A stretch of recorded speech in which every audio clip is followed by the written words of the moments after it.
સુરત શહેરના પાંડેસરા વિસ્તારમાં અસામાજિક તત્વો દ્વારા બાળકને હાથમાં ચપ્પુ લઈને ધમકાવતો અને ગુંડાગર્દી કરતો વિડીયો વાયરલ થયેલ સીસીટીવી ફૂટેજમાં સ્પષ્ટપણે જોઈ શકાય છે કે ધોળે દિવસે ભરચક વિસ્તારમાં અસામાજિક તત્વો હાથમાં ધારદાર ચપ્પુ લઈને ફરે છે। આ તત્વોએ એક યુવકને ઘેરી લીધો અને તેને ચપ્પુ બતાવી ડરાવવાનો પ્રયાસ કર્યો હતો।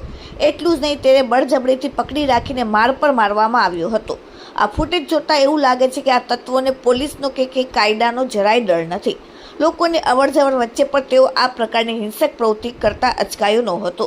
આ વિડીયોમાં સૌથી હૃદયદ્રાવક દ્રશ્ય એ છે કે જ્યારે આ ગુંડા તત્વો યુવક પર હુમલો કરી રહ્યા હતા ત્યારે તે હાજર એક નાનો બાળક સતત આજીજી કરી રહ્યો હતો।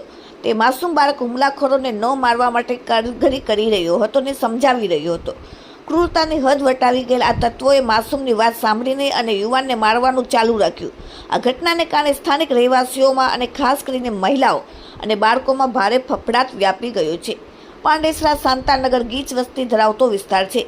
ધૂળેટી જેવા તહેવારના દિવસે જ્યારે લોકો ઉજવણીમાં મગ્ન હતા ત્યારે આ ઘટના બની। સમગ્ર વિસ્તારમાં ડરનો માહોલ છે। સ્થાનિકોનું કહેવાનું છે કે અસામાજિક તત્વો અવારનવાર અહીં માથું ઉચકે છે અને લોકો પર પોતાનો રૂઆબ જમાવવા માટે આવી હિંસક પ્રવૃત્તિ કરે છે। આ ઘટના પાછળ હેતુ વિસ્તારના દહેશત ફેલાવવાનો હોવાનું માનવામાં આવી રહ્યું છે। સીસીટીવી ફૂટેજ સોશિયલ મીડિયામાં વાયરલ થયા। પાંડેસરા પોલીસ સ્ટેશનના પીઆઈ ચૌધરીએ આ મામલે ગંભીર નોંધ લીધી છે। તેમણે જણાવ્યું કે સોશિયલ મીડિયાના માધ્યમથી આ વિડીયો મળ્યો છે અને વિડીયોની ખરાઈ કર્યા બાદ આ ઘટના પાંડેસરા શાંતાનગરમાં બની છે। હાલમાં પોલીસને અલગ અલગ ટીમો બનાવીને આરોપીને ઝડપી પાડવા માટે ચક્રો ગતિમાન કર્યા છે। Bureau report, daily India TV, Surat.